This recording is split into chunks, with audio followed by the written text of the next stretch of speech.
it going. Here we are. If r to s is equal to 9 to 4, and r is 63, what is s? All right, so let's dive on in here. So let's set up our proportion. We have one fraction being equal to another, and it says r to s equals 9 over 4, making sure we, write down the comparison in the same way. And now that we're here, we want to replace r with 63, which I'll gladly do right here. And now we're set to solve. So a couple of ways we can go about this. One, I'm going to make sure that this s is just underlined, so it's very, very clear that that's a variable and not a 5. My handwriting might be a little atrocious there. But when we get this done, again, we have every option to cross multiply and divide, such as s multiplied by 9, which would be 9s.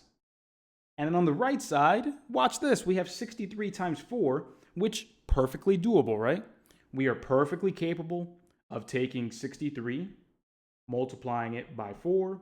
3 times 4 gives us 12. 6 times 4 is 24, plus the 1 is 25, right? Perfectly doable. And then from here, what we have is the division part, where we will divide both sides by 9. Again, perfectly doable, but I want you to just look at and notice how much time this might take someone, okay? So let's divide by that 9 right over here and right over there. And so once we do this, boom, cancels out. And then we have the s by itself.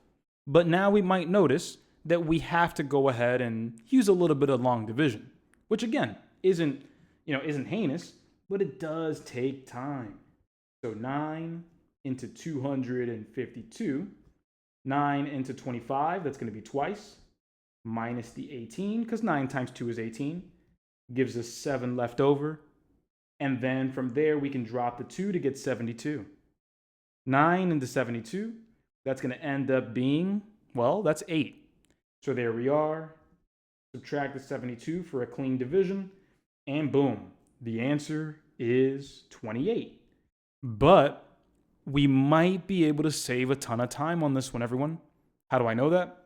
Well, if we just come back to the original proportion right over here, notice that we can compare the same things in the same way. Check it out.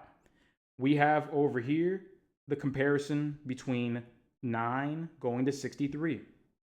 Everyone, how many times can 9 go into 63? Yeah, that'll be 7 times. That'll be a multiplication of 7. So if I go from right side to the left side, I multiply by 7. And here's the trick with proportions. We can compare the same things in the same way. We went right to left times 7. That means right to left will be times 7. 7 times 4, my friends, that's going to be 28.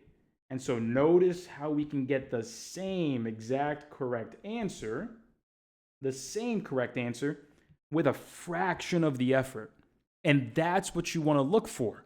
If the comparisons are convenient, if the numbers are convenient inside of your setup, then you can save yourself a significant amount of time, such as 63 times 4, and then the 9 into 252. And there we go.